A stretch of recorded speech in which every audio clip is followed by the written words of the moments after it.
નમસ્કાર, સમય news YouTube ચેનલમાં તમારું સ્વાગત છે. નિલેશ કુંભાણી કોંગ્રેસમાંથી સસ્પેન્ડ, 6 વર્ષનો પ્રતિબંધ મૂક્યો.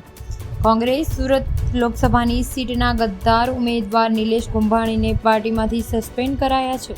આ સાથે પાર્ટીના 6 વર્ષનો પ્રતિબંધ મૂક્યો છે.